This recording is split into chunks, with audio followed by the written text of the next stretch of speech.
Hello ladies and gentlemen, and welcome to the DecodeChess channel. This is International Master Camelia Ciobanu, and I'm going to show you right away the game played at the 4th round at the World Chess Championship.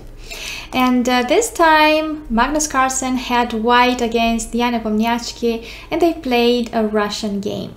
Well, before even going to see the whole game, my favorite part of using the DecodeChess application is to go and see the graphic, and this indicates when are the moments when the advantage went from one side to the other.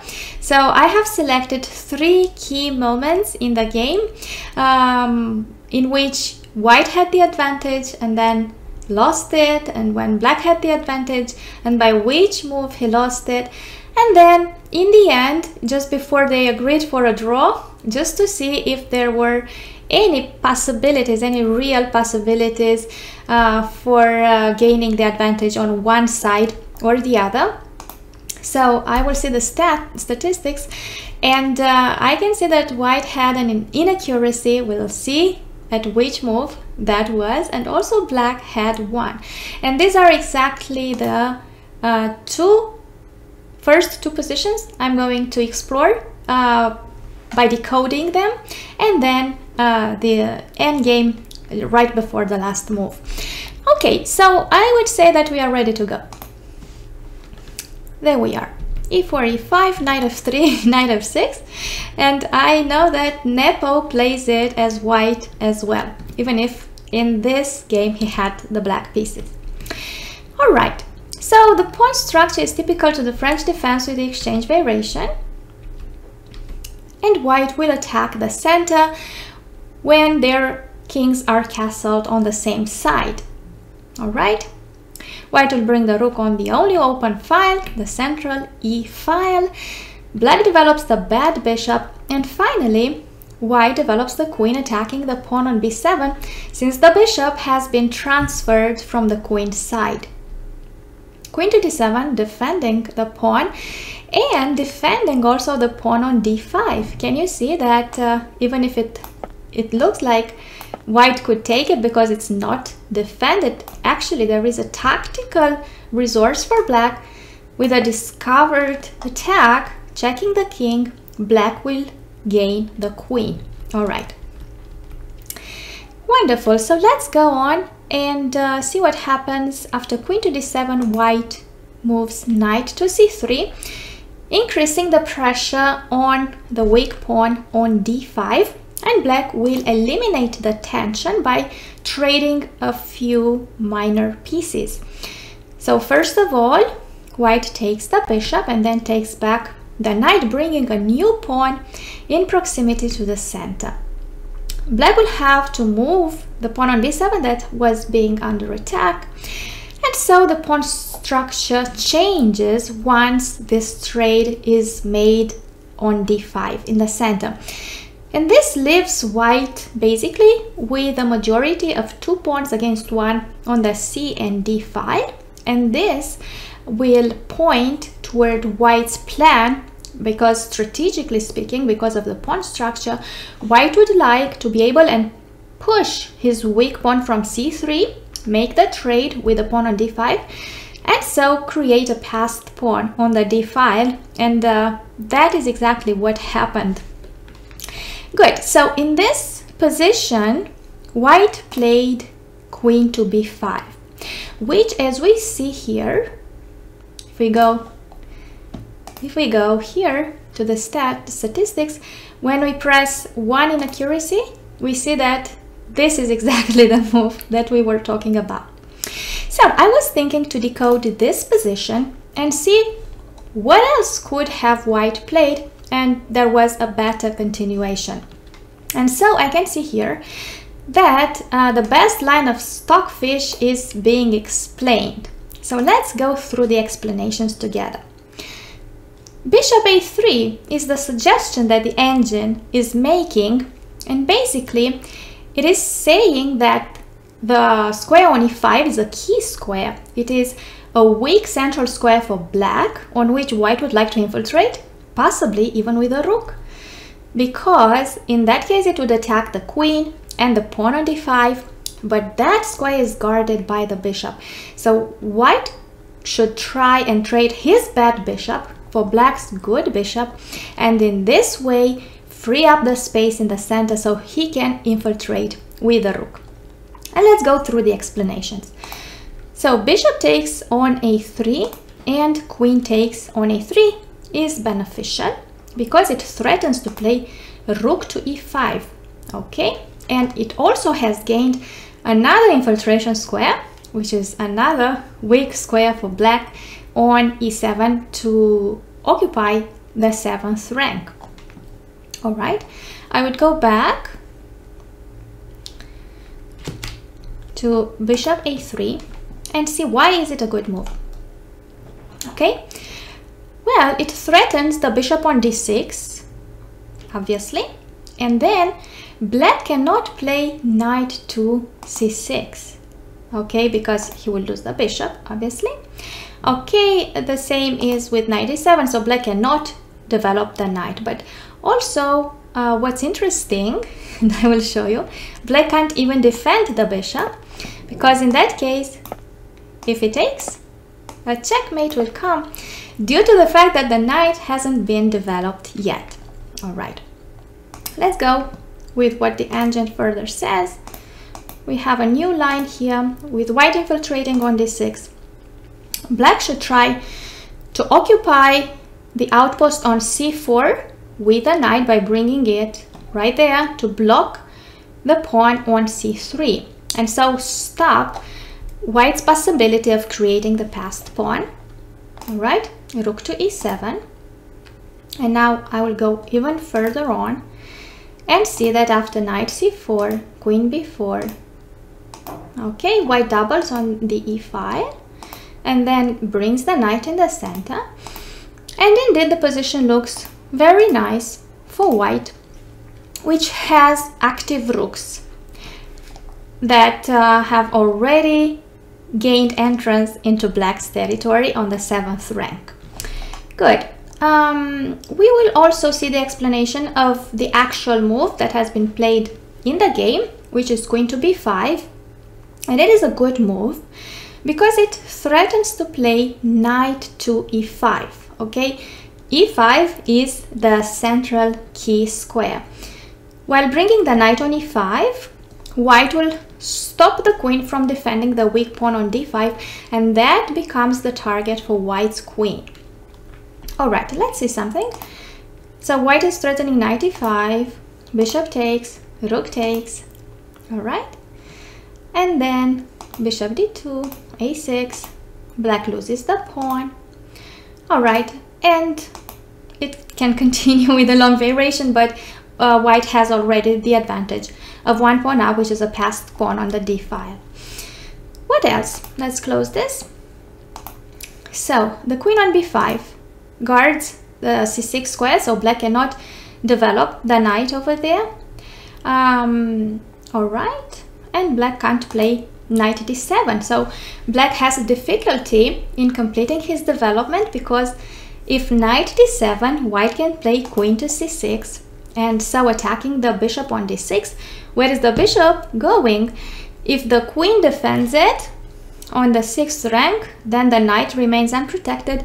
If the bishop moves back to b8, probably white should play king h1, and then the rook is being under attack, so black will either lose the rook or the bishop because of the lack of space.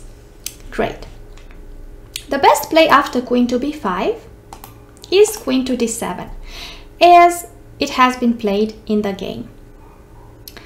And then rook to b1 is the move suggested by the engine. Knight c6, pawn to g3 to stop the bishop from attacking the pawn on h2, so white is threatening to take on d5, and after bishop c7, defending the pawn on d5, now white is orienting the knight toward the weak square on f5, h6, and then again the bishop gets developed, activated on the a3 f8 diagonal, attacking the rook on f8. Wonderful. So let's see what are the major threats. Why knight c6 is a major threat? Because it wants to go on c4 through a5, attacking the queen on b3. So threatens the white queen on b3, going to a5. All right. And enables knight to c4.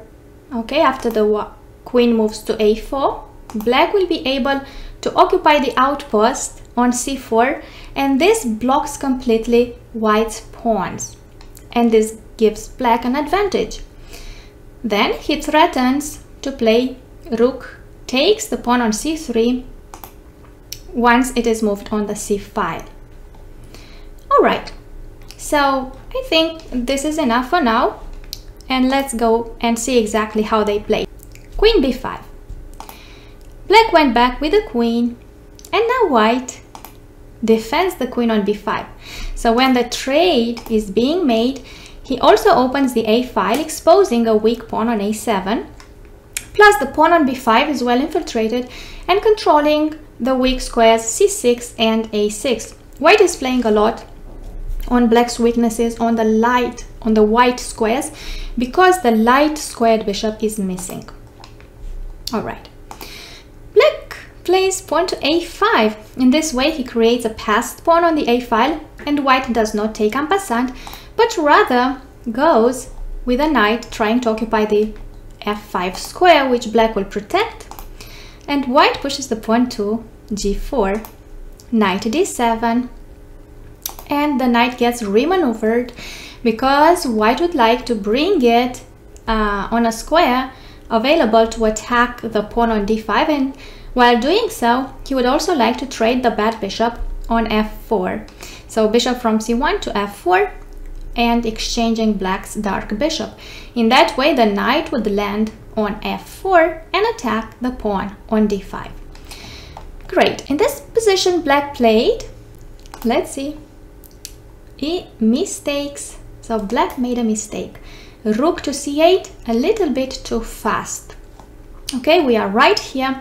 So I will go back to knight g2 and I will ask DecodeChess to tell me what other move was better for black. And actually the engine is suggesting knight to f6 at this point, attacking the pawn on g4 and wanting to infiltrate in the center. From e4 it will attack the pawn on c3. Okay, so this is a more active way to play. Knight f6 is beneficial because it threatens to play knight takes g4 or knight e4. As we can see, either this or knight e4, attacking the pawn, and then the other rook should come and increase the attack on c3. And white will have two passive rooks having to defend the pawn on c3, and this looks much better than what actually happened in the game. Let's see, although why rook f to c8 was a good idea. Rook f to c8 is a good move because it threatens to take the pawn on c3 and also to play knight f6, and we saw what would happen in that case. At this point white traded the bishops and the rook takes c3. They traded one pawn, and this leaves white with a passed pawn on the d file. Black will attack it from behind with a rook, and now white attacks the knight on d7, which goes next to the king, and white will check on f6, king g7, attacking the knight, so white has to check the king again, and then push the pawn to d5 because the pawn was under attack. And so instead of making a passive move like rook a4 and defend it, in which case black would have brought the other rook to d8 and increased the attack, white finds a tactical solution, because if black takes the pawn, obviously there is the check and black loses the rook. Alright, so pawn to d5, a very nice move. White would like to promote the passed pawn. So pawn to a4, black wants to have a counterplay by trying to promote his passed pawn on a1. Knight f6 check. king to g7, pawn to g5, fortifying the knight's position on f6, which becomes an outpost for white. And black continues with this dangerous passed pawn, which would like to promote in only 2 moves after black manages to unblock it by trading the rooks. At this point, white will simply put the king in check and they agree for the draw at move number 33.